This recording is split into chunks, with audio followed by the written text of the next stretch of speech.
Magneto has a pretty confusing ultimate. I mean, it's not so confusing in how it acts because it is a big ball that you charge and then smash, but the mechanics and the way it deals damage can be somewhat confusing. Have you ever played Magneto, you ult trying to eliminate and cancel a Mantis or a Luna Snow ult only to find out that apparently you didn't do any damage? Well, let's talk about it. First, you have to know that the projectile does not deal any damage and it can also be blocked by another Magneto or a Doctor Strange shield. The spell field deals damage though, and the base damage starts at just 100 points.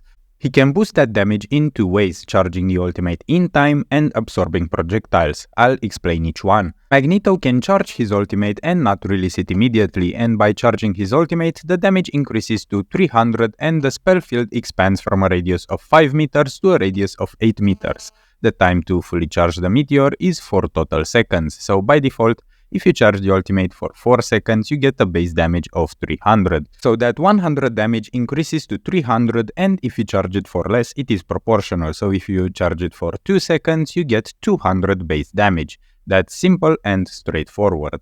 Now the Meteor can also absorb projectiles, and it charges for 100 energy maximum, which you can see charging up on the upper indicator on your screen when using the ultimate. Each point of that energy adds 3 extra points of damage, so if you charge the ultimate to 100, then you get an additional 300 damage to your ultimate. Again, the damage is proportional to the charge, so if you charge it up to 50, you get 150 points of damage on top of the base damage.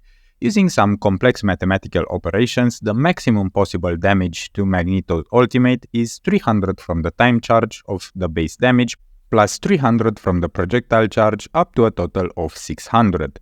The thing is, Magneto's ultimate can also burst and you're left with nothing. If it absorbs too many projectiles, then the Meteor simply bursts above your head and it is cancelled. You lose it, you don't take any damage or anything, just the embarrassment. Now back to the question in the opening of the video, why sometimes you feel like you didn't do any damage to Luna or Mantis when they are ulting. Well, Luna's ultimate has a shield of 250 HP. This brings her total HP up to 525, so basically you'll need a full 4 seconds charge of the ultimate and almost a full meter of charge from projectiles to cancel her out.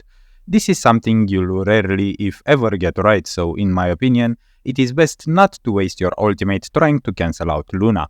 Now for Mantis, it converts the healing up to 100 bonus health. This means that she will reach a total of 375 HP, which you'll need to fully charge your ultimate for 4 seconds and have some projectile charge as well, or just have an almost full projectile charge with just 2 seconds of time charge. So for Mantis, it is more doable, but for Luna Snow, you'll probably never ever reach the charge conditions to cancel her out. So now you know, and if you found the info in this video helpful, please consider subscribing to the channel since it helps me out a lot, and I'll see you in the next video.